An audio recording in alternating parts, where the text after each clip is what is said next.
Olá, olá, eu sou Roberta Amaral e tá começando mais um Conversaria. E quem conversa comigo hoje é ele, que é ator, diretor e músico. Bem-vindo, Marco Rodrigo. Obrigado, Rob. Eu que agradeço o convite, um prazer estar aqui. E também nem falei que ele é jiu-jiteiro, tá? Porque ele é faixa preta, olha, danado. Ele é muito bom, né? Tudo bem, Marco? Tudo bom, meu amor, tudo bem. Ai, que legal te ter aqui, muito diferente daquilo que a gente convive, né? É até estranho te ver a gente com esse tipo de roupa, né? É, que a gente só se vê de kimono. Só de kimono. Que bom. Marco Rodrigo, se você pudesse se definir assim, você diria primeiramente que você é ator, diretor ou músico? Como é que você se coloca assim? Na verdade, eu comecei minha vida como cantor. O que eu sempre quis ser foi cantor. Porque eu fui no Rock in Rio 85 e vi aquele evento grandioso. E eu tive vontade de fazer o que aquelas pessoas faziam, mas não o que elas faziam exatamente. Eu queria causar aquela reação nas pessoas. Eu via não só o Barão Vermelho, como a Blitz, como o Queen e a Nina Hagen, a gente ficava muito impactado e falava, cara, tomara que um dia eu consiga fazer alguma coisa que eu deixe as pessoas impactadas. Mas ao ver esses caras, eu também achei que eu nunca teria possibilidade de subir num palco para cantar ou para tocar ou alguma coisa assim. Mas comecei a estudar violão por conta de ter escutado a batida do João Gilberto, de Bossa Nova. Então, assim, e tem até uma cronologia. Meu pai sempre foi um cantor amador maravilhoso em casa, cantava muito bem. Um dia ele cantou uma música que eu perguntei, que música é essa? Ele falou, chama Chega de Saudade, mas você tem que escutar o João Gilberto cantando. E eu fiquei com Chega de Saudade de João Gilberto na cabeça. E fui fazer um trabalho de grupo, de escola, na casa de uma amiga minha e estava tocando a música. E eu me lembrei da música. E fui falar com o pai da menina, que era quem estava escutando. Falei, cara, que música é essa? Chega de Saudade de João Gilberto. Falei, será que eu podia escutar do início? Que legal. E me apaixonei pela batida do João, porque era uma coisa completamente torta, assim. Parecia meio errado, meio fora do tempo, meio desafinado. Ele ainda cantava uma canção chamada Desafinado, então todo mundo pensava que ele era desafinado. Isso foi em outubro de 84. Em janeiro de 85 eu fui no Rock in Rio. Então foram dois choques muito perto e muito importantes, assim. Tão importantes que eu comecei a gostar tanto da Bossa Nova e gostei tanto do rock que eu ficava meio culpado, assim, porque eu achava que não podia gostar das duas coisas ao mesmo tempo. Ou você era da Bossa Nova ou você era do Rock and Roll, porque eu achava que não dava. Até o Cazuza me libertar com Faz Parte do Meu Show. Que ele cantava meio Bossa Nova e Rock and Roll. Eu falei, então pode. Então eu fiquei mais tranquilo. Mas eu comecei minha vida assim. Aí chegou a história dos musicais no Rio de Janeiro, de teatro. E as pessoas me vinham falar comigo, Marco, você já canta. Isso na época era uma espécie de vantagem. Porque eu tocava na noite do Rio de Janeiro.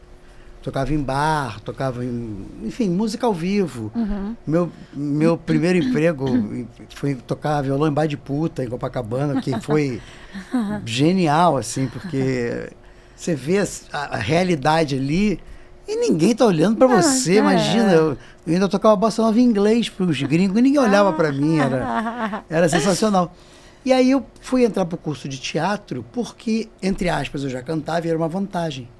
Então eu poderia fazer musical por conta dessa facilidade que eu já tinha. Perfeito. Então eu entrei na Cal para estudar e fui começando, aí fui fazendo musical porque eu tinha facilidade de mas também tem que dançar. Eu comecei a fazer aula de dança e as coisas foram acontecendo. A última coisa que aconteceu na minha vida, nessa trajetória do quase por acaso, foi ser diretor.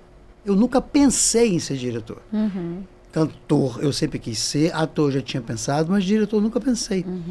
Mas eu dava aula de teatro num curso que era da Cirinha de Paula. E aí, no final do ano, a gente montava uma peça. Perfeito. Para apresentar para os pais. Aí botava um mês em cartaz. E eu convidei a galera da televisão, que eu estava trabalhando como ator, para assistir. Eu pensei que ninguém fosse, e todo mundo foi. E quando eles viram a peça, eles ficaram muito, assim, impressionados com o fato de eu ter dirigido e a direção ter saído legal. E todos os diretores falaram para mim, nossa, você é diretor e não sabe. Mas eu não acreditei, para falar a verdade. Eu achei isso meio historinha para boi dormir. Porque você ouvir de um cara, um diretor consagrado, que você é diretor, é muito esquisito. Mas um diretor me convidou, assim, você quer conhecer a televisão por trás das câmeras? Porque pela frente você já conhece, já trabalha há muito tempo e tal. E por trás das câmeras não tem muita conversa. Ou você vai amar, ou você vai odiar, não tem meio termo. Então eu falei, quero. E aí ele, de cara, já me jogou numa ilha de edição. Eu fiquei 6 meses trancado numa ilha de edição, sem ir num set de gravação. Só para entender como é que monta um programa. E ele falou, se você aguentar 6 meses aqui, você já tem um primeiro passo para você ser diretor, porque isso é chato pra caramba para quem não conhece, e quem gosta e é diretor é apaixonado por edição. Né? E aí eu comecei a perguntar e me interessar, e chegava no set de gravação e via, e aí, já que você viu gravando, vai montar essa cena. E foi acontecendo naturalmente, bem naturalmente. Até que teve um dia que eu era assistente de direção já, e a gente estava no MAN e tinham 2 eventos para gravar, uma vernissagem no segundo andar e tipo uma festa de casamento no primeiro. 2 eventos grandes mesmo. Só que atrasou em cima e deu problema e tal. E foi a primeira vez que eu estava como primeiro assistente. Tipo, a culpa era minha. Eu tinha que fazer o negócio andar. E o diretor falou para mim assim, ó, Marco, você desce e vai montando lá embaixo. Porque se esperar eu descer, a gente não vai ter tempo. Não vai gravar. Então eu desci para montar. Montei. Comecei a montar. Montou a cena que você quer dizer? Não, primeiro eu montei só equipamento, preparei a figuração. Começou do zero, ainda estava do zero. Só que o relógio foi andando e eu via que não estava demorando. Aí eu comecei, aí eu marquei a figuração, era época que a televisão tinha 2.000, 3.000 figurantes. Então eu marquei uma festa inteira, sem saber o que o diretor ia fazer. Marquei uma festa completa. Aí todo mundo me olhando, mas Marco, e a cena? Eu falo, calma, o cara tá descendo. Vai acontecer, e não desceu, e aí eu marquei a cena, marquei a câmera, eu só não gravei. Não falou ação. Só não gravei. Quando ele desceu, ele falou, e aí? Eu falei, ó, tá tudo marcado, tudo ensaiado, dá o ação, olha e vê o que você acha. E, para minha surpresa, ele não mudou nada. Tipo, valeu tudo. Tudo valeu. Tudo valeu. E foi nesse dia que falaram assim, aí falaram com propriedade, você já é diretor. 6 meses depois eu fui promovido e aí comecei a dirigir. E aí quando você começa a dirigir, naturalmente você vai largando um pouco as outras coisas. Porque não tem, as pessoas acham que é um papo furado. Mas você não tem tempo de fazer outra coisa. Não, 6:1 a escala, tá Não, e principalmente novela, porque quando eu falo que eu passava 15, 16, 17 horas dentro do Projac, que hoje é chamado de Estúdios Globo, as pessoas não acreditam. Mas era isso, de domingo a domingo.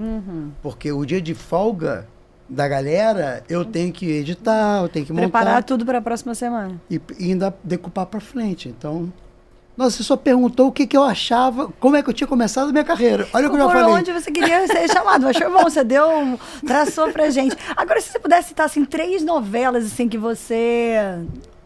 Sei lá, que foram marcadas, que eu sei que foram muitas. Quais você diria que foram? Cara, o maior sucesso que eu fiz na televisão foi História do Destino, sem dúvida. Tem a história da Renata Sorrah, que virou a Eterna Nazaré. E tem uma história de bastidor com ela que é muito engraçada. Quando foi começar a novela, ela falou assim, Marco, esse personagem da Nazaré, eu acho que é possível eu fazer e tirar o estigma da Heleninha Reutemann. Porque antes da Nazaré, ela era a Heleninha Reutemann do Vale Tudo. Que era um personagem... fortíssimo. Forte, com o problema do alcoolismo e tudo mais. E que voltou até agora com a Paola fazendo. Isso. Então ela falou, Marco, eu quero ver se a gente consegue me separar da Heleninha Reutemann. Eu falei, vamos trabalhar porque eu acho que realmente é possível. Uma vilãzona é possível. Perfeito. E foi tão possível que ela deixou de ser Heleninha Reutemann e virou Nazaré. Com memes e tudo mais. Só que agora a Nazaré é pra sempre, né? Porque a internet e tal. Ficou. A segunda novela, puxa, tão difícil, eu fiz muita novela. Mas também tem uma história da Carolina Dickmann, né? Que era... não, tem uma história legal que é o seguinte. A Senhora do Destino começava no passado. Assim. Perfeito. Então, assim, a Nazaré... Era jovem. E pouca gente, 70, que a Nazaré jovem era a Adriana Esteves. Porque a Adriana Esteves depois virou a grande vilã do Brasil como a Carminha. Então ela tem 2 vilãs no currículo dela. Ela é a Nazaré Tedesco jovem. Ela é a Nazaré Tedesco jovem e ela é a Carminha sensacional, que a Carminha também foi uma das maiores vilãs. E a Adriana é sensacional também. A Adriana é um espetáculo. Conheci a Adriana há muito tempo também. E a Maria do Carmo, que era a Suzana Vieira jovem, era a Carolina Dickmann, que na verdade foi a criança que a Nazaré sequestrou. Ou seja, a Adriana Esteves sequestrou uma criança que na verdade era a Carolina Dickmann mais velha, ela virou a Renata Sorrah e a Carolina Dickmann jovem, que era a Suzana Vieira, virou a Suzana Vieira. Então foi um jogo de quebra-cabeça do Aguinaldo que foi muito genial e já começou dando muito certo. E esse Hora do Destino foi uma novela também que aconteceu uma coisa que eu nunca vi em outras novelas que eu dirigi, pelo menos. O autor escreve 3, 4 núcleos principais. Perfeito. E 3, 4 paralelos para poder ter fuga e poder ter respiro e tal. Todos deram certo. Então a novela, assim, tinha 1h20, 1h25 no ar, de novela, era muita coisa. Então, assim, foi um marco muito grande para mim e acho que para a história da televisão brasileira também. A segunda novela que eu acho que, assim, para mim foi muito incrível foi A Favorita. Porque A Favorita tinha aquela coisa da dubiedade entre a Cláudia Raia e a Patrícia Pilar. Ia falar Patrícia Pilar. Que uma era boa, mas na verdade era má, e uma era má, mas na verdade era boa. Então a gente penou no sentido de trabalhou muito para o tempo inteiro a gente fazer a cena com a boazinha e no final dar aquela dúvida. Será que ela é boazinha aí mesmo? E com a mazinha, será que ela é mazinha? A gente conseguiu levar isso a 80 capítulos. Isso foi um desafio, o maior desafio da novela. Porque se as pessoas não acreditassem nisso, depois a trama, quando virasse, não ia pegar. E quando virou a trama que tudo foi descoberto, a novela explodiu de uma forma absurda, porque ela nem estava sendo um grande sucesso de Ibope, que eu digo, até então, mas quando teve a virada dos personagens, foi incrível. Fora as peculiaridades de Cláudia Raia e Patrícia, que são 2 atrizes geniais também, e foi a primeira novela que o Tarcisão e a Glória Menezes fizeram juntos, mas não eram par romântico. Então, assim, eles não eram casados na novela. Então era muito divertido de dirigir o Tarcísio com a Glória e eles nem se falarem, porque eles não se conheciam na novela. Era muito divertido. E quando se conheceram, meio que a Glória olhava e falou assim, nossa, você deve ter sido tão bonito. E era uma metalinguagem muito legal. E teve uma outra que não foi uma novela, mas eu gosto tanto desse meu trabalho, porque assim, eu tenho muita novela do Lombardi que eu fiz, que foi o Gaúga foi genial, o Gaúga foi incrível, Pé na Jaca foi incrível. O que te lembra? Quando você fala incrível, assim, do que você está lembrando, assim? Do modo que a gente tinha que trabalhar e produzir e reação que batia nas pessoas. Por exemplo, o Lombardi, ele é um expert em diálogos e situações. Seja de comédia, seja de drama, seja de aventura. Aventura e comédia, ele é um gênio. E drama também, porque para você escrever bem comédia, você tem que dominar o drama, não tem outra saída. Então, os diálogos do Lombardi e as situações que ele inventava para os personagens desafiava a gente a fazer aquilo com credibilidade. Então, ele botou o Gaúga, tinha o Índio Louro, que era o Cláudio Rainas. Ele escreveu o Índio Louro fugindo da casa do Lima Duarte, que seria o pai dele, o parente dele. E só que a fuga do Lombardi não é uma fuga normal. Qualquer fuga ali, abriu o portão, tô saindo correndo. A fuga do Lombardi é subir o prédio e saiu correndo por cima dos prédios de Copacabana. Apenas. Apenas. E a perseguição era ele correndo a pé em cima dos prédios e um helicóptero atrás dele. Imagina isso. E tinha que ter praia lotada, porque senão... Então a gente, num domingo de sol em Copacabana, correria em cima do prédio, o Cláudio Rainas ficava praticamente pelado. Só de tanga? Só de tanga. Então, assim, fora ele, tinha a Nive Stelma, que era do núcleo. tinha um esquema para gravar, porque para você ter um helicóptero, hoje em dia tem drone, muito mais simples. fácil. Mas para você ter um helicóptero, você tem que ter pelo menos outros 2 para você poder rodar Captar. esse helicóptero em relação a quem está sendo perseguido. Então, qualquer cena de perseguição entre pessoa e pessoa já é difícil. Pessoa e moto, moto e pessoa é bem mais difícil. Pessoa e carro complica. Carro contra carro jamais complica. Agora, helicóptero contra pessoa. Lembra na vida alguém que teve helicóptero contra pessoa? Não existe. Só Tom Cruise. É só lá pra Hollywood. Só que o Tom Cruise tem 6 meses pra fazer a cena. E muito dinheiro. Muito dinheiro. E a gente fazia para depois de amanhã. Logo ali, logo menos, da qualquer 4 horas. Fazia depois de amanhã. Mas, na minha lembrança, eu tenho um trabalho do Lombardi que eu considero, nesses 3 que você falou, foi o Quinto dos Infernos. Eu amava, eu amei o Quinto dos Infernos. Que era um seriado em cima da família imperial. Bom. A chegada Dom da família Pedro. Gente, cara. Um Dom Pedro fazendo loucuras. Nossa, mas ele é bom demais. Mas era muito engraçado. Era muito engraçado. E imagina. Só que aí, para você ver, as cenas de ação do Lombardi. Teve uma cena que Dom Pedro mandou perseguir uma outra pessoa. Uhum. Então, essa outra pessoa tinha 3... não é, como é que é o nome da 6 cavalos puxando e... Charrete? Não é? É tipo de um... É a charrete, mas é o nome chique da charrete, porque a charrete é enorme. Sei. Charrete, tipo uma coisa de Cinderela ali atrás, né? Tá, tudo bem. Charrete é quando é pequenininho. Sim. Mas imagina, são 6 cavalos em cada em cada charrete e a charrete em si. Certo. Então esse cara que estava fugindo tinha 3 charretes dessas. E quem estava perseguindo, que era o Dom Pedro, tinha 6. Então eram 6 charretes correndo contra 3. Se você contar só os números de cavalo, cada um tem 6. 6 com 3 dá 9. Vezes 6, só de cavalo tinha 54. E não tem um lugar para você gravar que você tome uma reta e vá a vida inteira. Não existe esse lugar. Então a gente foi gravar no campo de golfe em Friburgo. Nossa. Que tinha 2 quilômetros de reta. Uhum. Só que a gente gravava 2 quilômetros da perseguição, parava tudo. Uhum. Charrete não dá ré. Uhum. Então a gente parava, tirava todos os cavalos, virava a charrete, colocava todos os cavalos. A charrete não dá ré mesmo. Se tu acha que foguete não dá ré, você acaba de saber agora que a charrete é que não dá. Não dá ré. Então você tem que tirar todos os cavalos.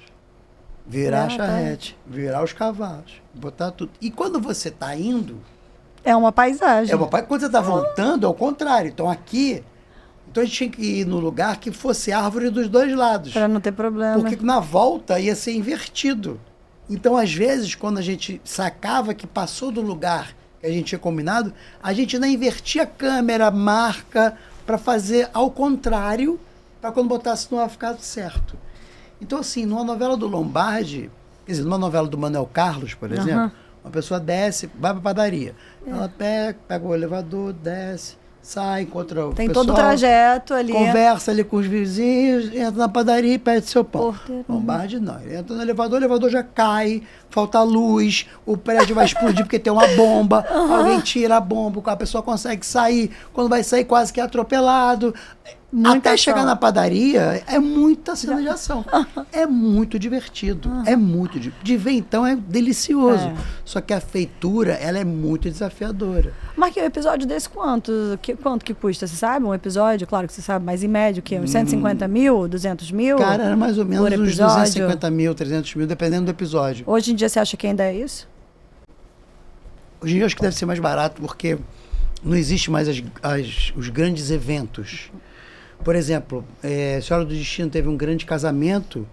A gente foi fazer o casamento numa igreja no Largo do Machado. A gente saiu do Projac, da Taquara, fomos para o Largo do Machado com 150 atores e 800 figurantes para fazer um casamento. Hoje tudo é feito dentro da igreja do Projac. Tem uma igrejinha cenográfica lá. Sim. Então, assim, eu acho que as coisas todas foram reduzidas por conta também de dificuldade de locomoção e também acho que as histórias não estão mais pedindo grandes eventos, assim. Que eu acho que é uma coisa que o público até sente falta, de grandes eventos, grandes acontecimentos.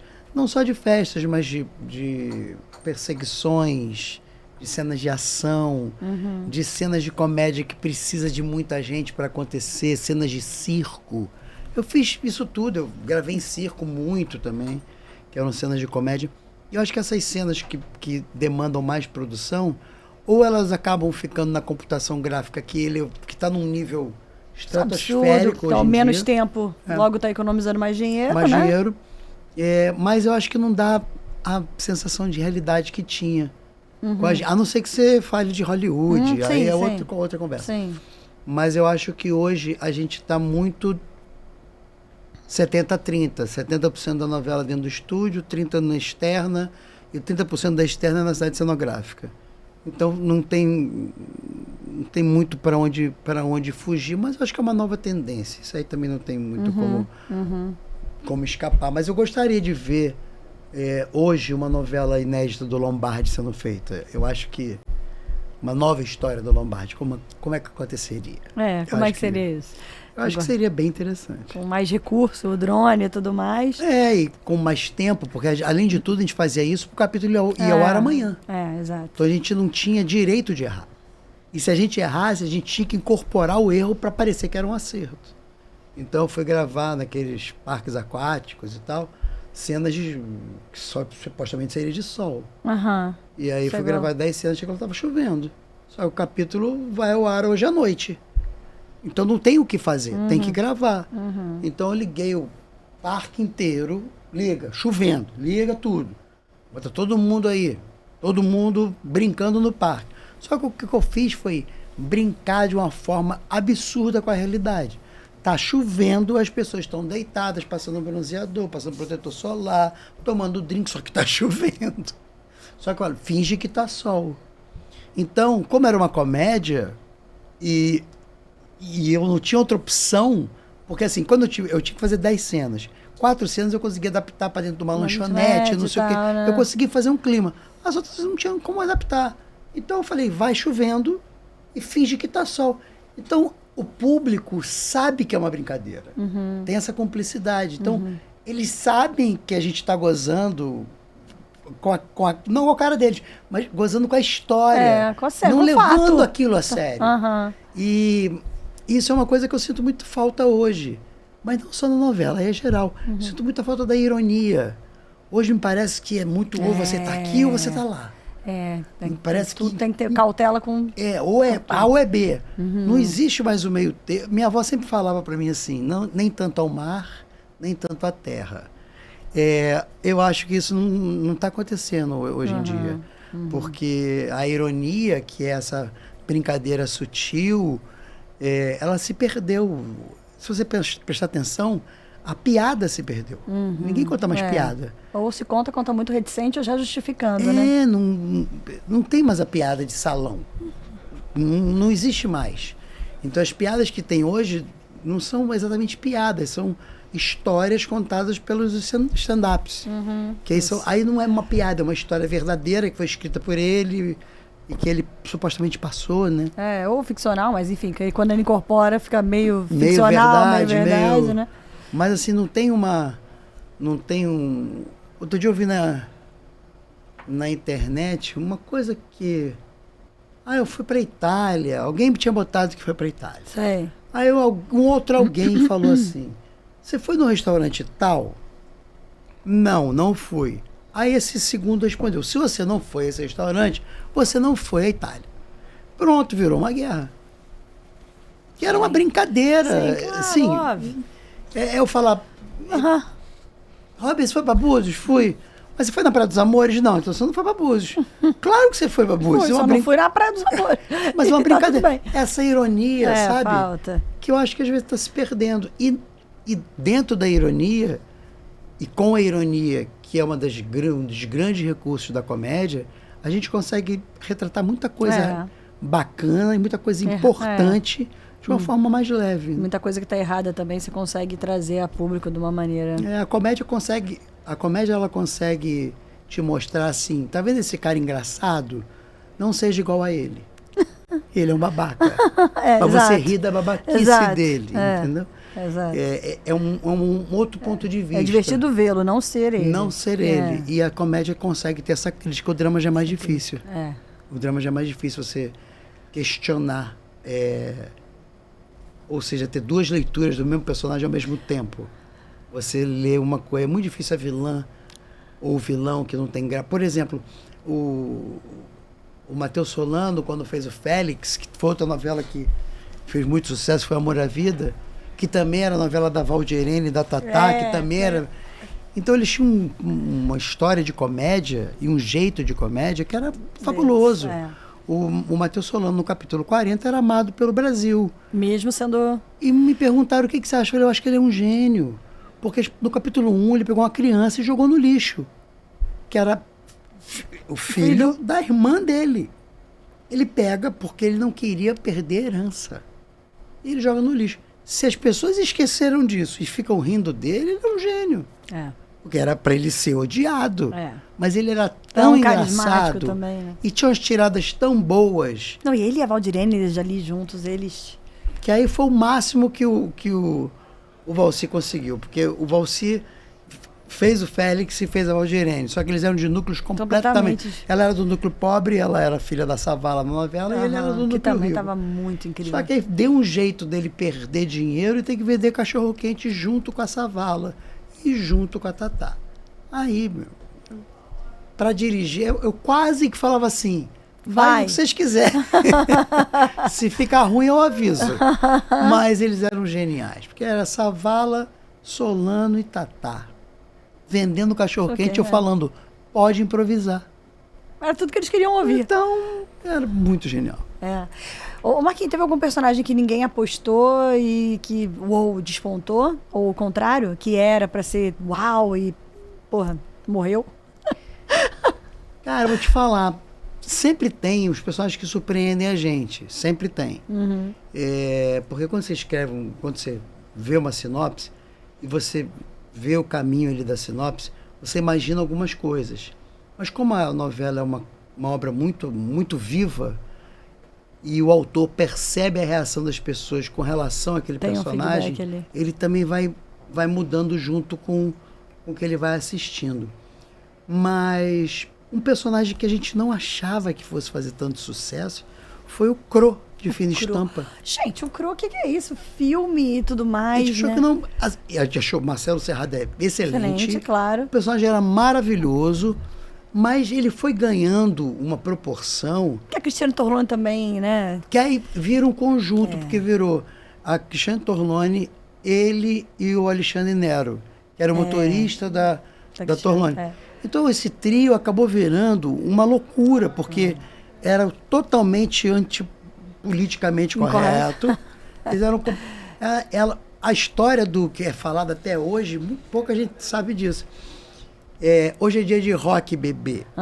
Essa é uma frase da Cristiane Torlone. Sim, que ela falou no Rock in Rio. Ela falou no Rock in Rio. E aí ela gravou com a gente e foi pro Rock in Rio. E chegou no Rock in Rio, ela, não sei se ela tinha bebido um pouco demais, não sei o que aconteceu, que ela tava meio... E ela... Hoje é dia de rock, bebê. No dia seguinte, tinha camiseta, todo mundo com essa frase bombou no Brasil inteiro. E até hoje que eu faço dia de rock, eu faço show de rock, as pessoas mandam, hoje é dia de rock, bebê. Pra você ver, uma coisa de Fina Estampa. Também tem mais de 10 anos, tem uns 15 anos. Então, assim, é muito forte aonde a televisão ainda consegue chegar. Mas eu acho que para os personagens surpreenderem, que foi a tua pergunta, a gente precisa de atores que surpreendam. Porque só um ator consegue ver alguma coisa, só um ator muito diferente, muito interessante, ele consegue bater o olho no personagem e ver o que ninguém viu. E ver o que ninguém pensou. E aí ele traz, e é tão diferente que você fica até com certo receio de deixar ele fazer.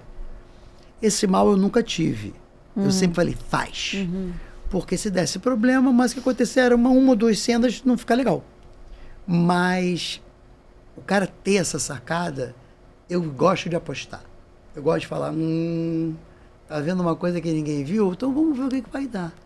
E às vezes não acontece nada, mas Muitas vezes acontece. Então, às vezes, o cara não muda nem a trama dele ou a trama do personagem dele. Ele muda a história da novela. Às vezes, ele muda a história de outro núcleo. Não muda a dele, mas ele faz a novela andar. Então, você imagina, o Valci começou a escrever Amor à Vida em cima da história do hospital. O Antônio Fagundes era o dono do hospital, tinha um filho rico que tinha um problema com a família, e escreveu um núcleo cômico para Tatá junto com a Savala, que era uma dupla meio improvável, porque a Savala maravilhosa, televisão, e a Tatá recém-chegada ali, primeira novela, vindo da MTV, do improviso total, e a Savala toda decorada. Então, assim, e o Félix explodiu de uma forma que a gente não imaginava. E a Valdirene também. Só que aí a inteligência do Valci que falou, não, ainda dá para juntar os dois. Aí quando juntou, quando separou, depois daí a gente ficou quase que em depressão. Porque era muito genial, era muito bacana. Esse que eu acho, né? Sempre foi o barato da novela, ela pode te surpreender a qualquer momento. Legal. Vamos falar de comédia, Marco, que você também tem um lastro aí, né? Como é que foi? Como é que foi isso? Como é que foi esse convite? Conta pra gente que produtos você já fez, já dirigiu. Cara, assim... Que acho que a galera vai ficar surpresa. A comédia, ela sempre teve um lugar muito importante pra mim. Porque, primeiro que eu acho que você conseguir fazer alguém rir é um dom muito especial. Porque o riso, ele cura, né? O choro também, mas o riso é mais legal, né? O choro também cura. Mas o riso é mais legal. E eu dei muita sorte, porque eu encontrei muita gente no meio do caminho, muita gente fera de comédia, e que eu agradeço ter tido a oportunidade de trabalhar junto, assim. O maior dos maiores, assim, foi o Chico Anísio. Conhecer o cara e falar com o cara, e dirigir o cara. Então, assim, para a cena de comédia. E eu conheci o Chico Anísio fazendo um programa chamado O Belo e as Feras. Que era um programa que ele... Era tipo um sitcom. Certo. E era ele morando numa casa, sozinho, e tinha várias participações. E ali eu fui entendendo como é que ele se aproximava do texto, das ideias, de tudo, assim. E eu ficava mais prestando atenção nele do que, de fato, tentando dirigir. Porque é um aprendizado diário, assim. O cara que muda uma vírgula, muda tudo. Ele muda uma palavra, muda tudo. Muda um jeito de olhar, muda tudo. Então eu tive muita sorte de trabalhar com ele e de trabalhar com ele, inclusive em novela. Ele fez Pé na Jaca. Ele fazia um cigano que trabalhava no circo. E talvez uma das cenas mais emocionantes que eu tenha dirigido foi a morte dele no circo. Que assim, a morte do personagem dele no circo. Então, assim, essa convivência com ele, que sempre foi um ídolo, depois um ator que eu estava trabalhando e virou um amigo, e que eu podia trocar com ele, assim, e ele... Não, Marco, acho que de repente pode ir por aqui. Pode... E se tentasse não sei o quê? E aí você vai abrindo a cabeça, porque você vai vendo que o cara tem muito para oferecer, e de uma generosidade que é pouco vista, assim. Eu nunca vi ele chegar num set de gravação e falar, tem que ser assim, ou algo parecido. Ele sempre escutou. A única coisa que ele não gostava era de regravar. Ele gostava de gravar de primeira. E que todo mundo não, mas muita gente achava que era um sinal de arrogância, mas não. A comédia, quando não é de primeira, tem uma coisa é muito difícil ali, né? fazer de segunda. Aquilo ali está vivo. Se aquilo se perde, nunca mais se encontra. Então, eu demorei a entender isso, mas eu entendi. Eu falei, gente... E em todos os programas depois que eu fiz de comédia, eu sempre falava para os meus atores, olha, vamos de primeira, eu não vou parar. Errou, improvisa. Não sabe onde está, improvisa. Até voltar para a história, porque Eles são tão criativos que eles vêm numa linha de raciocínio, de repente fazem uma piada de improviso que sai da história e eles vão para Marte. Mas eles vão voltar. Chega uma hora que eles voltam. E aí retoma a história e continua. Essa parte de Marte tem muita coisa que dá para usar, que é engraçado, que tá. Às vezes é um bom material para usar nos erros do programa. Bastidor ali. Bastidor. Mas eles voltam. Então, e eu ouvi uma coisa de Chico Anísio que foi a coisa mais legal que eu vi dele, que não foi sobre comédia. Foi sobre as pessoas falarem de você. Ele falou assim, Marco, quando eu apareci, e que eu, imagina, Estados Unidos e Chico City, parava o Brasil para ver o programa. E ele falou assim, quando saiu no jornal que eu era um gênio, Chico Anísio é um gênio, eu olhava para o jornal e falava assim, acredito ou não acredito? Acredito ou não acredito? Aí ele falou, vou acreditar não. Não vou acreditar não. Vou deixar... Não vou acreditar nisso não. Aí ele falou, 30 anos depois, o mesmo cara que escreveu que ele era um gênio falou que ele estava ultrapassado. Aí ele falou, também não vou acreditar. Imagina se ele acredita. Também não vou acreditar. Claro. Então, isso é um jeito, imagina, não tinha internet na época. É um jeito foi muito interessante de perceber como uma grande estrela lidava com isso. Com a opinião pública e com tem uma história... os críticos. Tem uma história do Cazuza que é muito boa também. A banda do Barão Vermelho estava bem chateada, porque o Barão Vermelho ainda é da época que as bandas faziam sucesso fazendo show. Aí elas faziam sucesso, gravavam um disco e aí ficavam fazendo mais show ainda. E aí quando eles fizeram o primeiro disco depois de fazer show, a crítica foi, eles não são tão bons quanto eles são no palco. Basicamente era isso. O disco era razoável para ruim, porque bom mesmo era eles no palco. Sei. E aí o Cazuza falou, esse jornal é de quando? Eu falei, de ontem. De ontem? Isso não existe mais. Falei, ó, tá vendo? Então se a gente prestar atenção, vale para até hoje, vale para hoje. Só que hoje não está escrito mais no jornal, está escrito na rede social, está escrito na... Hoje é mais pro cancelamento, né? Hoje a galera entra mais numas de... E eu acho que essa coisa da internet é muito louca, porque deu, ao mesmo tempo que ela é genial, porque você imagina, você pega o seu telefone e liga agora pro Japão, você fala real time olhando pra cara da pessoa. Isso é maravilhoso. Não tem como negar. Exato.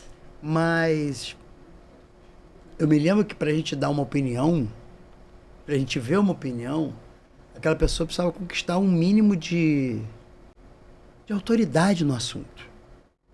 Então, quando ela chegava para falar na televisão, por exemplo, ela já tinha passado por tanta coisa que a gente falava, não, vamos ouvir essa pessoa que chegou. Hoje não, hoje tem pessoas que nunca fizeram nada sobre determinado assunto e falam como se fossem experts em tudo. E eu acho isso muito louco. Você acordar e falar assim, sou ator. Eu falo, mas peraí, todo mundo começa de um ponto. O ponto pode ser, eu quero ser ator. Mas como é que estuda? Quero e sou. Tem um caminho. Não estuda, não tem uma escola, não tem sei lá, uma montagem de alguma coisa amadora para você pegar alguma experiência. Se você realmente acorda e acha que você é, então se eu acordar amanhã e achar que eu sou um cirurgião plástico, como é que fica? Eu posso operar você e você vai achar incrível? E eu vou ter algum resultado? Então, assim, a internet também é um lugar muito bacana. Eu adoro a internet. Mas que a gente também talvez tenha que ter esse olhar do Chico Anísio, do acredito ou não acredito? Presta atenção ou não presta atenção? Será que vale a pena eu ficar chateado porque estão falando que eu sou, sei lá o quê? Será que eu tenho que achar que eu sou muito incrível? Porque estão falando que eu sou incrível? Você é maravilhoso, espetacular. Será que eu sou isso tudo também? Porque é muito fácil, quando ele fala que você é incrível, você subir numa nuvem e acreditar, né? E falar, nossa, realmente, finalmente descobriram que eu sou maravilhoso. Agora, quando falam mal, aí é muito difícil também. É doloroso. Você fala, não sou essa pessoa. Aí tem aquele discurso do quem me conhece Sabe, sabe. quem me conhece é clássico. Quem me conhece sabe que eu não sou assim. Então, acho que a internet já começou a virar uma certa brincadeira sobre a própria internet. Mas, volto a dizer, eu acho que é um lugar de você poder mostrar seu trabalho, de você poder mostrar sua opinião, de você poder se divertir, de você mostrar um ponto de vista seu, de você ser quem você é. Eu acho que hoje em dia, cada vez mais, é mais importante você ser quem você é. Eu me lembro que, na época que eu comecei, a gente ia fazer um teste de ator, a gente se produzia, botava a melhor roupa, botava gel no cabelo, e chegava lá. Hoje é o contrário. Hoje as pessoas fazem teste no celular em casa, os atores. Agora, preciso de um teste agora, pô. A gente liga, você... É do jeito que você tá. Como você vai ficar, a gente vai ver depois. O importante é ver se você tá ali. Se tem um... Tá aí o molho. Se tem um negócio ali. Então... Sei lá, eu nem sei porque a gente já está nesse assunto. Agora eu vou até fazer um parênteses aqui. Quando a gente fala de internet, fala de televisão, a televisão também acaba aglutinando esses talentos e tudo, porque agora a televisão e a internet, a gente assiste a internet na televisão, né? Essa é a grande realidade. Também tem uma questão muito de mercado, né, Marco? Eu lembro de uma época que a Grazi saiu do BBB e foi fazer uma novela e tinha muito esse preconceito dela saindo, vindo fazer a novela. E aí o que eu li, né, numa reportagem era que, enfim... a despeito dela ter estudado, estar estudando e tudo mais, tem um lugar na televisão que é um lugar que é uma indústria, isso precisa ganhar dinheiro, e que quando a Grazi entrava na tela, o Ibope subia e as vendas das campanhas que aconteciam nos anúncios entre os blocos que a Grazi apareciam quase que aumentavam 20%. Então também tem um lugar mercadológico nessas escolhas, né, de pessoas. Essa novela, por acaso, eu que dirigi. Então, não é verdade isso que eu tô falando? Não é negócio da China. Aproveitar que você tá falando, tá aqui para saber se o que eu li é real ou não é esse Na verdade, bilhete. eu entrei no começo da novela, já estava o capítulo 10 no ar. A escolha do elenco, ela é feita baseada em muitas coisas. Muitas coisas. Uma delas é novidade. Então, o conceito de novidade, ele é muito amplo. O que é uma novidade? O que é uma novidade? Uma coisa que as pessoas não estão acostumadas. Pode ser uma série de coisas. Ok. Hoje, se você coloca um BBB na novela, já não é mais uma novidade. Tem a Jade Picon fazendo toda a novelinha shorts ali, né? Mas é uma novidade? Olha, entrou uma... não, já tinha feito, ela mesma já tinha feito uma, né? O que era novidade era o formato. Era o formato. Não a pessoa, Então, assim... Então, eu acredito que a televisão, como uma indústria, e como toda indústria, ela pretende ter lucro, ela joga em cima de possibilidades de novidade e o que essa novidade pode acrescentar para ela. No caso da Grazi específico, quando a Grazi começou a fazer novela, ela era bem crua. Mas ela não comprometia, exato, mas ela era bem crua. E o que eu escutei muito na época foi assim, mas ela está tirando o lugar de uma pessoa que estudou. Tem uma militância nesse lugar aí. E é verdade. Isso é verdade. Basta você fazer as contas. Claro. Quem tem DRT estudou muito, anos e anos, né? E é verdade. Só que o que acontece? Esses atores que estavam com DRT, não sei o que, muitas vezes a gente vai fazer testes de elenco e, olha, por exemplo, Senhora do Destino. Senhora do Destino, a gente foi fazer um personagem chamado Jéssica, cara da comunidade. Só eu testei mais de 300 atrizes. É mesmo, Marquinhos? Só eu. E o que não acertava, Mauri? Você não enxergava? Não, porque atores, no caso atrizes com DRT, profissionais, mas que tinham problemas de dicção, problemas de leitura, não sabia a diferença entre uma vírgula e um ponto. Não estou nem chegando na interpretação. Estamos no início. Na base. Então, a pessoa lê uma frase, se ela não lê direito, quando ela vai falar, ela não vai falar direito. Se você não entendeu o que você leu, não adianta decorar e falar que vai sair que nem um boneco. Então existem outras coisas que são... que você espera de um ator. Quando a Grazi é colocada na novela, ela realmente está atuando no lugar de alguém, só que ela não é jogada ali aos leões. Colocam ela, um coach, porque tem um interesse do mercado para ver se essa novidade vai funcionar. O outro exemplo disso é a Sabrina Sato. A Sabrina Sato era bailarina do Faustão, entrou para o BBB, saiu do BBB, virou empresária, apresentadora. E outro lugar. E a Sabrina, é engraçado porque esse questionamento que tem, com a Sabrina quase não tem. Porque ela não foi para o lugar do ator. Porque eu, como ator, vou te falar, eu peguei a época do... Os modelos entraram... Eu trabalhando como ator. Os modelos entraram na novela. É um absurdo. Depois eu peguei. Os manequins entraram... Depois eu peguei. Os manequins entraram na novela. É um absurdo. Depois eu peguei. As celebridades entraram na novela. Então, tipo assim, o Beto Barbosa fazia sucesso, ele entrava na novela. Era um absurdo. Depois, as falsas celebridades. As pessoas inventavam celebridades que não existiam para fingir que eram celebridades, para ter novidade. O que tem em comum com isso? Outros BBBs já entraram na novela. Quem é que se estabilizou? Porque entrar e chegar lá é muito difícil. Ficar lá é muito mais difícil. Então, assim, a Grazi, ela entrou, fez na conta, não comprometeu, foi estudar, fez, depois não comprometeu. Melhorou, até que ela chegou no Verdades Secretas. E arrebentou. Que ela deu um banho.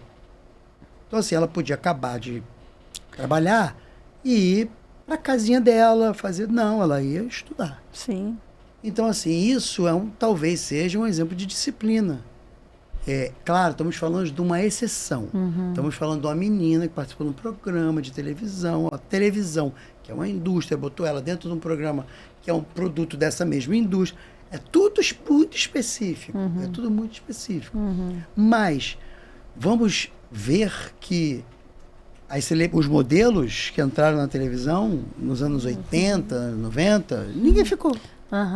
As manequins, ninguém ficou. Os celebridades, ninguém ficou. Porque é a busca do novo, é a busca de tentar alguma coisa. Isso é certo ou errado? Eu não vou entrar nesse mérito. Acho que nem precisamos falar sobre. Eu não vou entrar nesse mérito, mas existem coisas injustas, sim. Existem coisas injustas, sim. Mas talvez as coisas injustas não aconteçam só no meio artístico. Eu tive um pai contador e vi meu pai ser injustiçado várias vezes na empresa que ele trabalhava, porque ele era o contador, ele era o responsável pela contabilidade. Várias vezes problemas que não eram dele caiu na conta dele, porque ele era o contador. Então eu vi meu pai chegar em casa chorando porque culpavam ele de coisas que ele não tinha feito. Então me parece que não é só no meio artístico. Minha mãe é professora. Então, assim, foi sempre professora de crianças. Então eu vi ela chegar em casa muito mal porque a mãe da criança colocava a culpa nela de coisas que não era dela. Então, assim, me parece que isso existe em qualquer lugar. Perfeito. É porque nós, artistas, a gente fica mais exposto. Parece que tem um glamour, que tem uma nuvem de alguma coisa muito espetacular acontece nos bastidores, que não é verdade. Não, nem que é só uma relação dos infernos. Operários do audiovisual. Que as pessoas não acreditam. O glamour era só para vender revista caras, que acho que nem existe mais, né? Para tu ter uma ideia. E essa coisa, vida de artista, é uma expressão tipo, nossa, que vida maravilhosa. Nossa. E não é. Não. Mesmo quando você é um artista estabilizado, não é. Não é maravilhosa de fácil que a gente está querendo dizer. Não é fácil. Não, então, nada é fácil, nada é bem fácil. Vamos pro outro lado. Eu falei isso tipo um amigo meu, ele morreu de rir. Mas olha, pensa nisso. Vamos pro outro lado, extremo do extremo do extremo. Michael Jackson. Who's bad? Michael Jackson.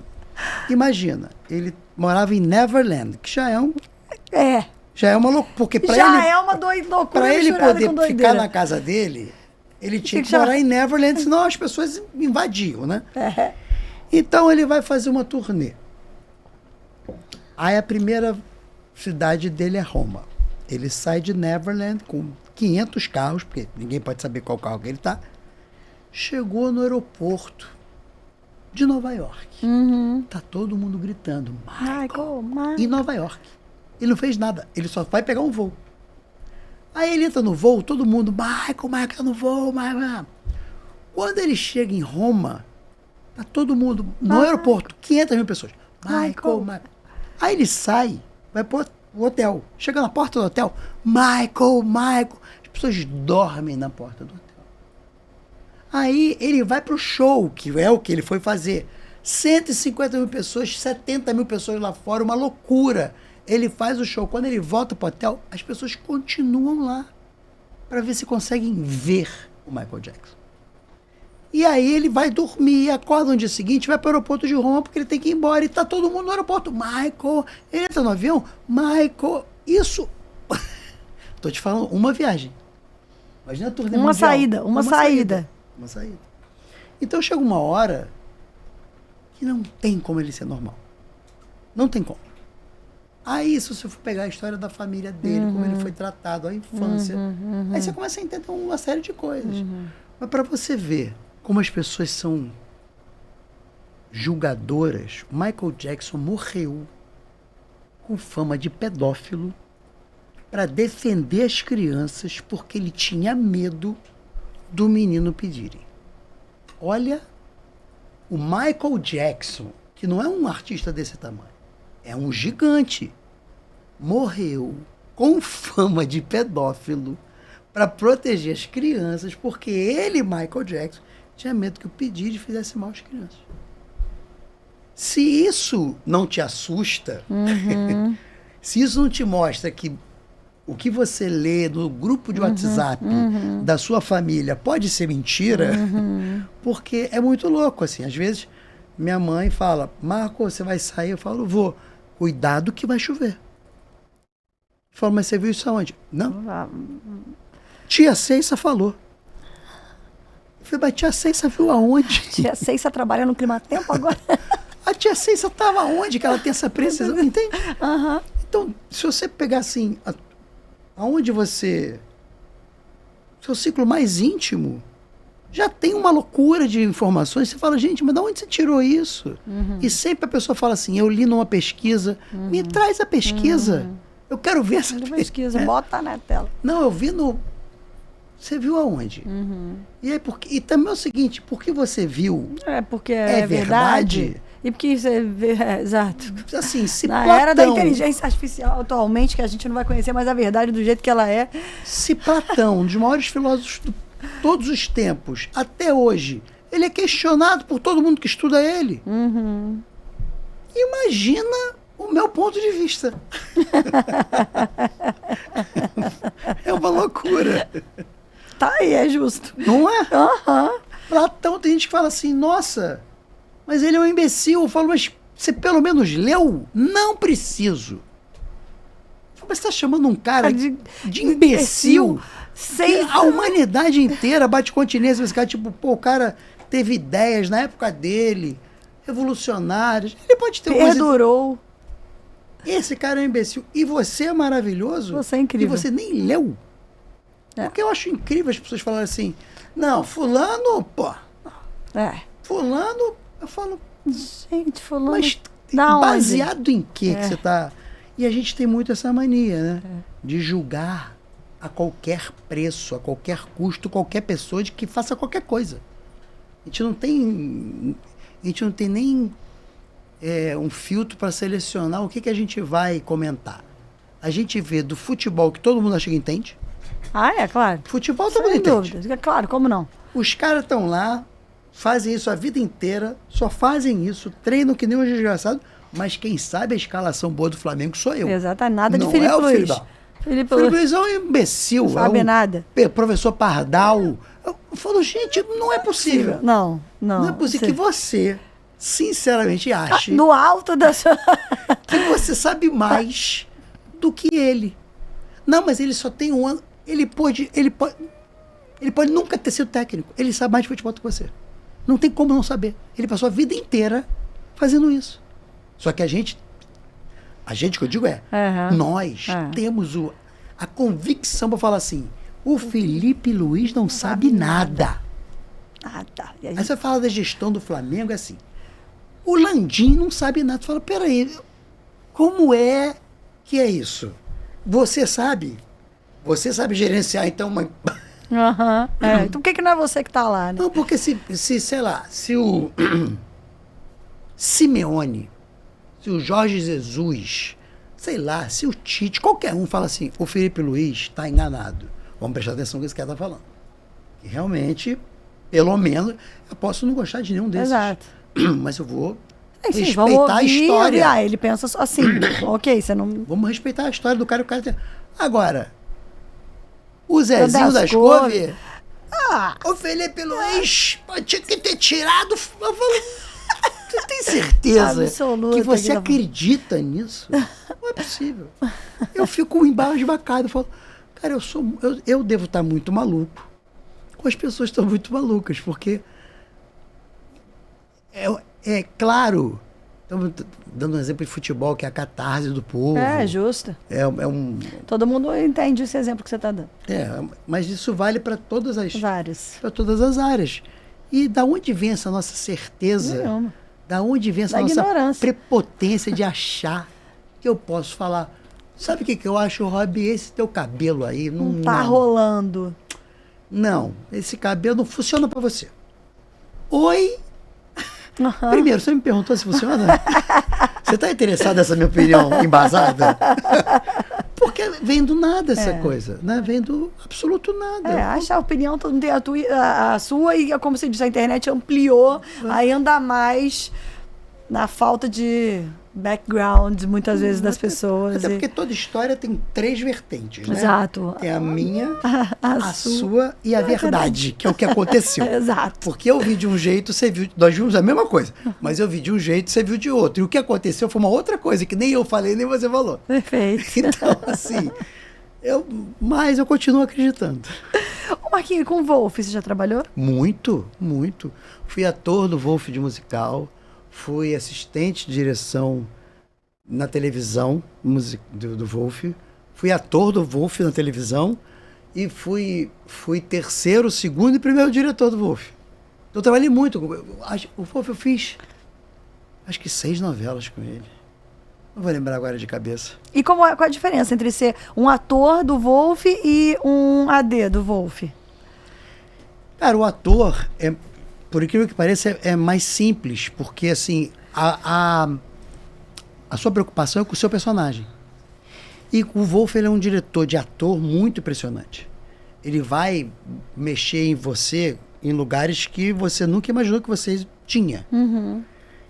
Isso impressiona, porque ele saca isso muito rápido nos atores. Uhum. Sim, eu fiz escola de atores. Ele saca muito rápido. Isso é um conhecimento de gente. Uhum. É um conhecimento de ser humano. Uhum. Então ele bate um olho em você, ele já identifica em você como você funciona, o que ele precisa que você faça no personagem. Ele vai acessar umas gavetas que nem você sabia que você tinha. Isso é um dom. Muito estudo também, principalmente de comportamento humano, né? Uhum. Mas tudo isso é em prol de um personagem. Uhum. Agora, quando você assiste em direção, você é a ponte entre ele e a produção. Então você tem que trabalhar na velocidade dele, do pensamento dele. E às vezes tentar antecipar ele, porque ele está pensando uma coisa que ele não sabe o que está acontecendo aqui. Então ele está pensando em fazer uma cena que o ator ainda não chegou, porque está preso na externa. Uhum. Então ele está cheio de vontade para fazer um negócio, eu tenho que brecar antes dessa vontade dele ficar insuportável, porque eu tenho que falar, não, a gente tem que mudar de plano. A gente tem que vir para cá, porque o ator ainda não chegou, e eu tenho que mostrar para ele. O caminho é para cá, para depois a gente voltar para cá.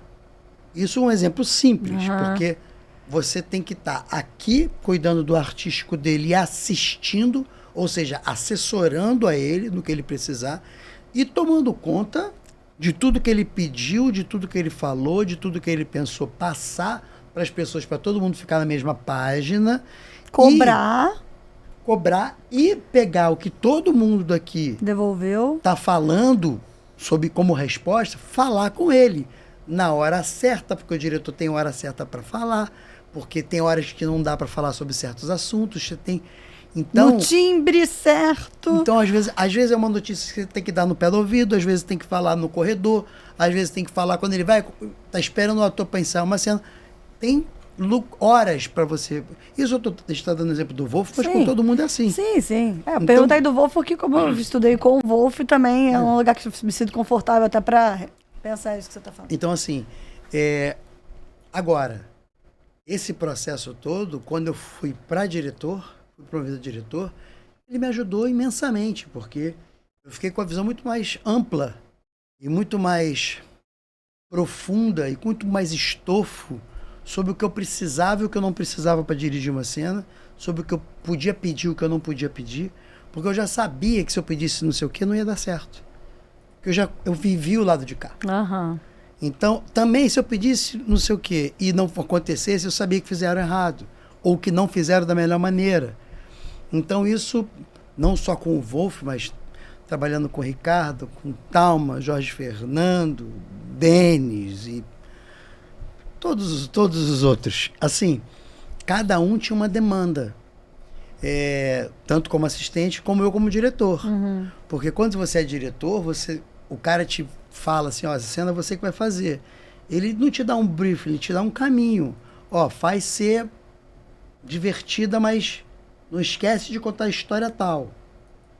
Isso é uma linha. Fica divertido e não esquece de contar a história. Você tem que fazer todo mundo rir, e essa história aqui que ele falou, que você nem acha tão importante, ele tem alguma coisa para ter te pedido essa história, ele sabe de alguma coisa que você não sabe.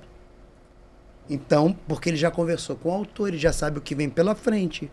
Então, é sempre um limite entre você colocar sua criatividade a serviço da obra e respeitar principalmente a história. Que é uma coisa que eu vejo hoje na televisão, eu fico um pouco assustado, que eu chamo de take bonito só. Uhum. A quantidade de takes bonitos que não contam história. Estéticos que não contam. Uhum. Todo diretor gosta de take bonito. Todo diretor gosta. O diretor falar que não gosta é mentiroso. Todo mundo gosta de take bonito. Agora, se o take bonito não estiver te ajudando a contar história, esse take tem que ser muito bem pensado se ele precisa ir pro ar. Porque o que vai contar história é o mais importante. Que é o que prende a pessoa na televisão. É o que faz uma pessoa pensar o que a Carminha vai fazer amanhã. Isso não é o take bonito. Eu não posso perder amanhã porque eu não posso. Assim. E você não pode nada. E você não pode perder e sabendo hoje, nos dias de hoje, tudo que vai acontecer no capítulo de amanhã, porque já saiu no site, já saiu no Instagram. A gente já sabe tudo que vai acontecer, mas mesmo assim, ela faz de um jeito que você faz. Eu não posso perder. Então essa é a diferença. Esse é o por que tem um show do Rod Stewart que eu amo? É o meu cantor preferido internacional. Eu amo. Por que eu saio daqui e vou para Las Vegas ver um show desse cara? Porque é catarse puro que você... Porque ele me emociona. Ele tem 83 anos, ele tá cantando rock and roll ainda. E eu faço, gente, o que é isso? Eu vi ele aqui no Rock in Rio com 40. Ele cheio de energia, pulando, cantando. Você vai lá, ele só não tem mais agilidade, mas está tudo ali. É uma aula de como se faz uma apresentação sem tanta mobilidade, mas a essência do rock and roll está ali. Uhum. Então antigamente ele conduzia com atitudes físicas, com corridas. Agora ele conduz na presença. Eu falo, e todo mundo assim, ó. Parece que tá todo mundo obrigado a olhar para ele. Porque só o fato dele estar ali, o jeito que ele se comunica, é isso que é o diferencial. É isso que a gente busca num teste. Chegam uns atores para fazer teste também, acontece o contrário. O cara fala, oi, tudo bem? A gente fala, é ele. Fala, tem estrela, chegou isso? O ator. É o que tem estrela, é isso? Não, é porque tem presença? O jogador de futebol tem uma coisa que é muito engraçada. Ele fala que, jogador de futebol profissional, eu conheço alguns ex-profissionais que falam assim, Marco, quando você vai jogar pelada, eu rolo a bola pra você, antes de começar a pelada, o jeito que você bota o pé na bola, eu já sei se você joga ou não. Mas não é se você... eu sei tudo que você vai fazer. Justo. Eu falo, mentira. Eu falo, tô te falando. Aí ele pegava os amigos meus e falava, me faz uma leitura dele. Falou, rolava a bola pro meu amigo e falava, não sabe chutar de... O cara só tocou na bola. Não sabe chutar de esquerda, não sabe não sei o quê. Falava tudo do cara. Eu falava, mas ele só encostou na bola. Pois é, Marco, eu faço isso a vida toda.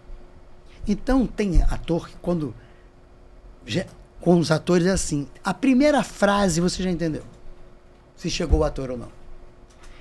Então vamos lá, já que a gente está falando da Carminha.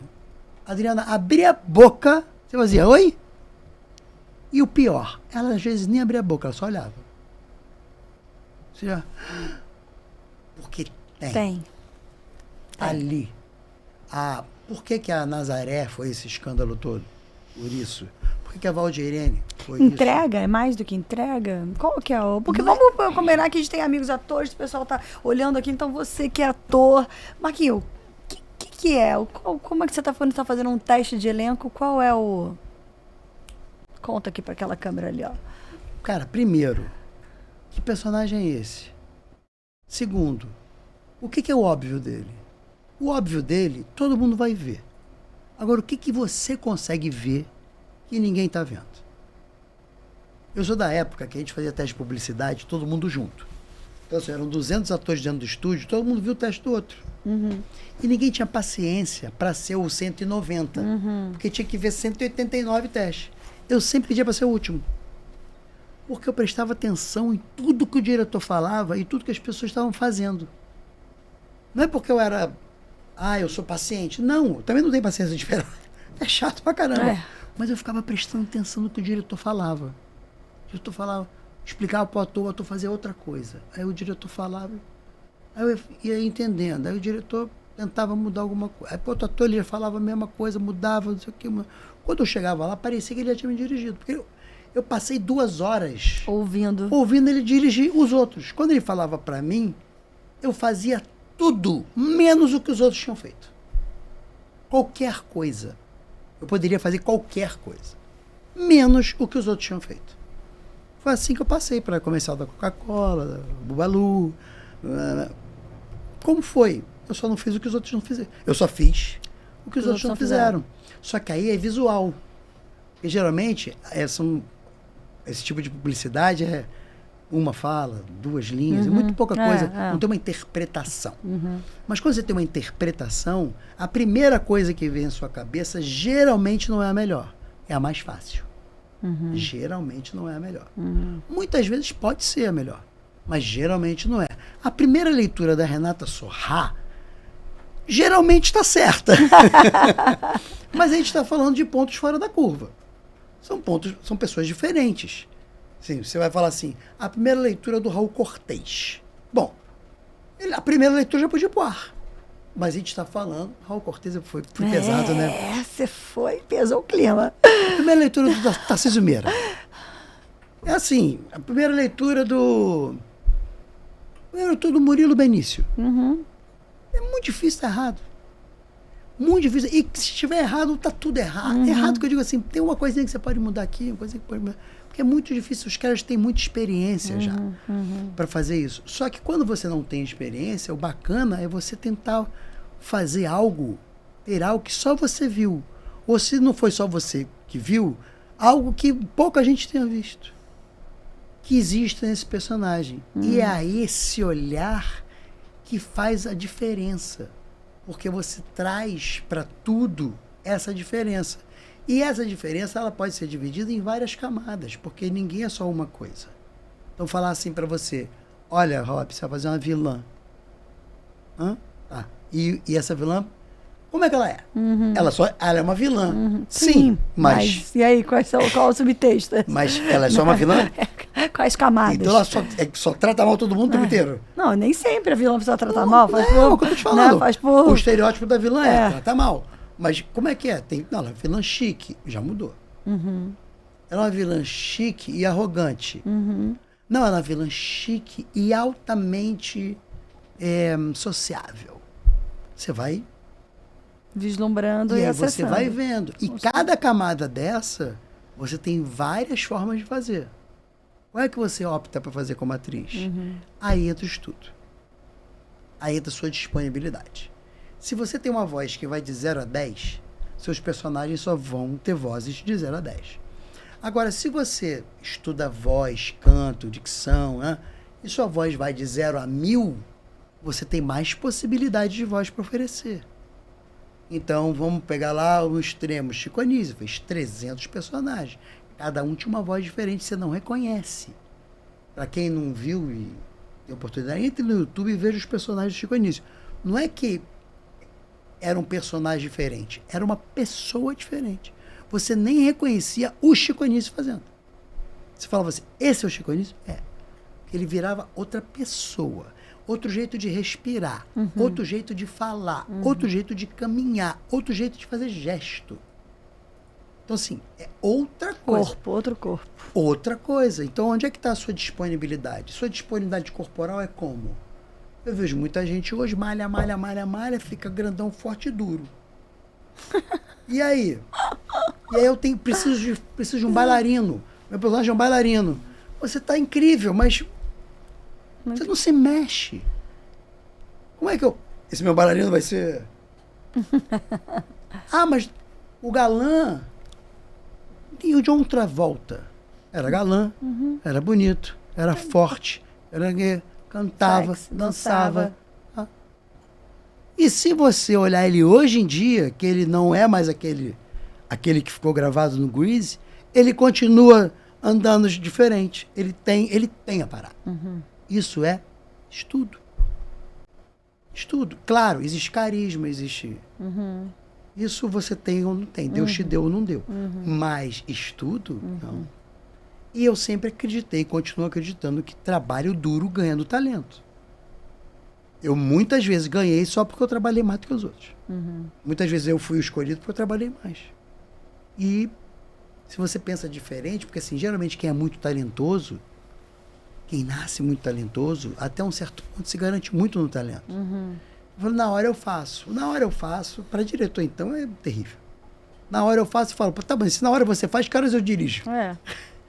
Porque eu vou te dirigir. Você tá me falando que na hora você faz. O valendo, como é que você tá imaginando, como é que eu vou ver? Vou ver o que você faz.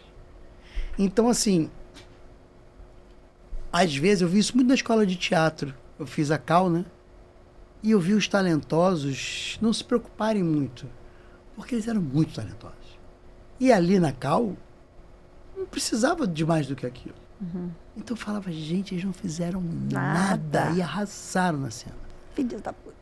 Eu falo, mas eu não consigo, então eu tenho que estudar mais, eu tenho que treinar mais, eu tenho que treinar mais, eu tenho que fazer mais, eu tenho que fazer mais, eu tenho que fazer mais.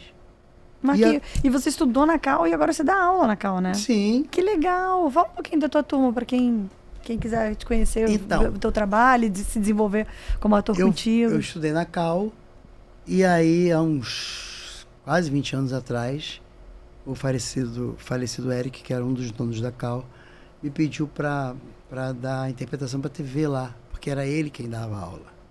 Interpretação para TV só no curso profissionalizante. Mas ele pediu que eu fizesse cursos livres, cursos que abrangessem televisão de uma forma um pouco mais alargada do que ele fazia. Então, assim, tem cursos meus na Cal que eu interpretação para TV, tem curso que eu faço comédia para TV, tem cursos meus que são de iniciação à direção, da noções básicas de direção de televisão. Então, assim, eu sempre gostei muito de trocar e de dar aula, porque a sala de aula é um lugar incrível, que é onde você pode trocar, aprender, e é o lugar para você errar. Não dá para você errar no job. Não dá para você errar trabalho. No teste, não dá para você errar na... Quer dizer, dá, porque a gente erra. A gente erra, mas não é o ideal. Se você quer conseguir esse trabalho, é bom que você acerte de primeira. É bom que você acerte. Então, assim, há mais de 15 anos que eu venho dando aula na Cal, quase 20 anos, e eu adoro dar aula. Porque é um contato com uma galera jovem, uma galera que está começando, às vezes não é nem uma galera jovem, uma galera que regula de idade comigo, mas que também tem um gás ou tem uma história de vida que só conseguiu se dedicar a Cal agora, porque eu entendo completamente, porque eu também não tinha dinheiro para pagar a Cal, então eu tocava violão no bar de puta para ter dinheiro para poder pagar a Cal. Então, eu entendo. E aí, quando eu não tinha nenhum trabalho e eu queria montar uma peça para mim, eu ia vendia gelatina na praia. Mas nossa realidade hoje em dia é outra. Ou melhor, a realidade da época era outra. Eu vendia um verão de gelatina na praia, eu conseguia montar uma peça. Hoje em dia, se eu vender gelatina na praia, eu não consigo nem ensaiar a peça. É verdade. Ô, Marquinhos, cinema nacional, como é que você é um entusiasta? Cara, eu adoro o cinema nacional e é uma das coisas que eu ainda não fiz e que eu morro de vontade de fazer. É, legal. Morro de vontade de fazer. Já passaram por mim alguns filmes que eu tive chance de dirigir. Eu não dirigi por questões ou da minha agenda, ou contratuais com a TV Globo, e não casou, assim. Eu não tive uma ou duas oportunidades, eu tive várias, assim. Eu tive umas boas 10 ou 15 chances de dirigir um longa. Mas aí não dava por conta de agenda, por conta disso, daquilo. Então tem uns que eu fiquei com muita pena, assim. Tinha um que era Tudo por um Popstar, que era da Thalita, que era um longa infanto-juvenil, atrás do ídolo legal. Da música. Eu fiquei louco para dirigir. Mas na época eu estava dirigindo... A Thalita arrasa muito também. Muito, ela é fantástica. E eu estava dirigindo Tô de Graça e os Suburbanos no Multishow. E aí eu não consegui liberação, não tinha data. E eu inventei data, tentei de todas as formas e não consegui. Mas eu queria muito ter feito. E aí acabou que nunca rolou. Assim, música agora... Então eu tô fazendo um projeto de música dos anos 80, o Tributo de 85. Você viu? Me conta um pouquinho, conta mais pra gente. Cara, o Tributo de 85 é assim. Eu tinha feito... Eu tava no Multishow, aí eu falei, cara, eu quero fazer um disco de bossa nova. Só que com as minhas bossa novas, as minhas músicas. Aí chamei o Cello, que foi durante anos baixista do Detonautas. E foi fundador do Detonautas. E morava na minha rua, meu amigo. Falei, Cello, quero fazer um disco, um show de bossa nova e quero que você dirija. Ele, mas eu? Bossa nova? Eu falei, você, eu quero um outro olhar, quero uma outra coisa. E aí fizemos o disco, fizemos o show, fizemos a turnê. E aí nós somos amigos e nos ensaios e viagens, a gente trocava muita ideia sobre música. E eu falava muito para ele do rock dos anos 80, e contava as histórias do rock dos anos 80, o que eu vivi, o que eu vi, e as outras bandas que eu tive antes dele me conhecer. Aí um dia que ele estava no ensaio, ele estava ouvindo o ensaio assim, ele falou, cara, tu tem que voltar pro rock. Eu falei, jura, Thiago? Ele falou, tem. Não, você adora bossa nova, tua bossa nova é linda, tá tudo certo. Mas você tem que voltar pro rock. Eu falei, mas tu acha? Ele falou, não tenho certeza. Eu vou montar a banda. Eu falei, jura? Ele falou, e vou dirigir. Porque o Cello, olha que loucura, eu passei 30 anos na Globo dirigindo novela. E ele passou 30 anos viajando no Brasil com o Detonautas. E ele falou assim, não, eu quero dirigir, quero começar a dirigir. E eu falei, não, eu tava no Multishow ainda, eu falei, queria fazer um disco de bossa nova. E ele falou, não, vamos montar uma banda. Quando a banda tava pronta, que eu vi, aquilo me deu um levante. Eu falei, cara, eu vou voltar a cantar. Aí ele falou, você vai voltar a cantar e eu vou dirigir você, a gente vai trocar de papel. Você vai ser o cara da banda e eu vou ser o diretor. Eu falei, cara, adorei isso. Vamos fazer. E a gente começou a trabalhar. Aí, mas fizemos uma coisa direitinha. Montamos uma banda e saímos 6 meses do show. 6 meses, diariamente, 8 horas por dia. Ali o show ficou montado firme. A gente começou estreou o show, que você foi na estreia. Aí depois a gente começou a fazer festival de música. E aí o show vai tomando outra forma, vai tomando não sei o quê. E a gente vai tirando coisa, colocando coisa. Acabou, é flexível, né? É flexível. Claro. Acabou que 3 semanas atrás, a gente fez um show no festival de rock chamado Rock 80. Tinham 10 mil pessoas. Show incrível, assim, a galera delirando. E o show tem uma característica de espetáculo que é muito legal, porque eu paro, converso com as pessoas, conto história dos anos 80, conto piada. O show foi concebido para ser feito num teatro, porque era uma onda dos anos 80. Eu vi Blitz, Barão, Marina, todo mundo, Lobão, todo mundo no teatro, principalmente no Teatro Ipanema. Eu vi muito show de rock ali.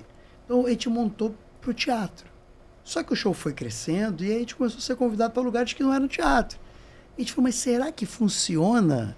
E a gente está 2 anos lotando um teatro em Copacabana, o Brigitte Blair, porque tem essa proposta de rock, anos 80, pegada de rock and roll de verdade, só que com isso que a gente chama de pitada de stand-up, porque eu paro o show e começo a conversar. Começo a conversar, sento no colo das pessoas, brinco, chamo pro palco, porque é uma coisa muito característica dos anos 80, era chamar pro palco, sorteio coisa. Então é um entretenimento que tem rock and roll. Rockstar, Marquinhos. Seu momento rockstar e deixa assim. Não, e assim é muito legal, porque o jeito que tá batendo nas pessoas é muito legal de ver. Porque lembra muito o que eu realmente queria, que era... Aquilo que você sentiu. Aquilo que eu senti. Uhum. E quando as pessoas que vão assistir regulam de idade comigo, eu já fico muito emocionado quando eu vejo essa reação delas. Mas quando são pessoas mais jovens, esse último show que a gente fez no Brigitte Black, foi lotado pra caramba, tinha assim, uns 15 a 20 adolescentes, assim, de 13 a 14. E aí a garotada não sabia uma música. Uma letra, nada. Nada, mas assim, ó. O que tá acontecendo aqui? Que foi como eu tava no Rock in Rio. Com 13, 14, falando, o que tá acontecendo aqui? Que eu vi o Ney Matogrosso, que eu vi o Rod Stewart, que eu vi o Freddie Mercury, que eu vi o Cazuza, que eu vi... Eu falava, o que tá acontecendo aqui, gente? E o Gil assim... Aí virava pro pai e falava, que música é essa? Eu vendo, eu cantando e vendo tudo. Tinha vontade de parar o show e falar, essa música do fulano. Então, essa característica de espetáculo que abrange outras coisas, não é só toca uma música e para, toca uma música e para, tem mais coisa. Está sendo uma experiência incrível. E assim, e aí, do jeito que o espetáculo foi montado, o cello, ele sempre tocou baixo, ele nunca cantou. Eu falei, então agora você vai cantar. Vai cantar. Então ele faz uma participação no show, que era uma participação, agora já tem uma hora dele. Frila fixo.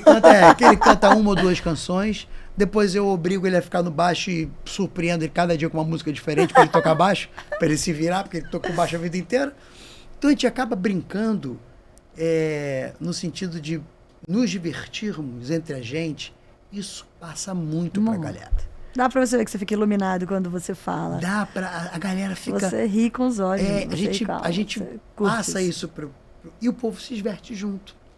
E aí a gente já conseguiu coisas que eu nunca imaginei, assim. O Arnaldo Brandão foi cantar com a gente. Tocar guitarra. Então eu ficava no palco olhando pro Arnaldo Brandão. Linda como um neném. Eu falava, gente, é o Arnaldo Brandão. Gente! E eu com a guitarra olhando e ele olhando pra mim, tipo, amarradão. Curtindo. E eu falando, gente, olha, o Dr. Silvano, o Cícero, o Dr. Silvano e companhia. Legal. E tem uma galera, assim, e tem uma galera dos anos 80 que tá querendo chegar, que, sabe, pô, só não foi por falta de data.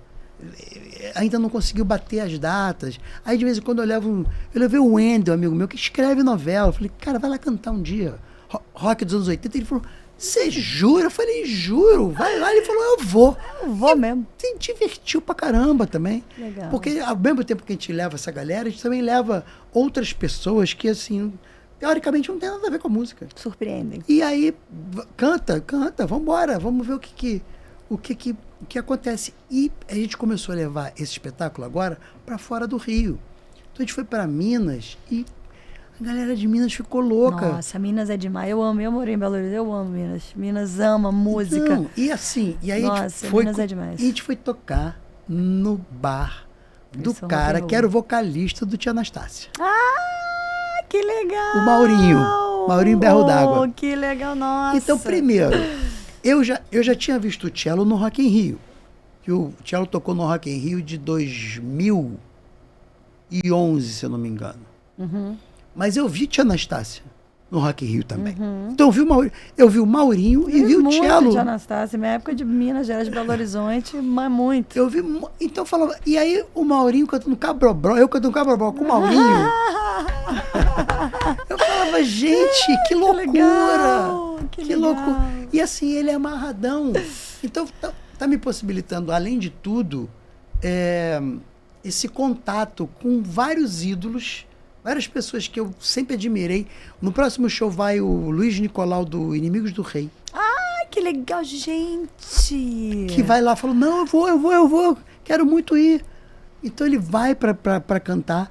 Então eu falo, cara, é uma onda que tá se formando de uma coisa que começou com o cello falando assim, eu acho que você tem que voltar pro rock. Eu tô vendo aqui que você tem que voltar pro rock. E a gente começou a fazer e começou a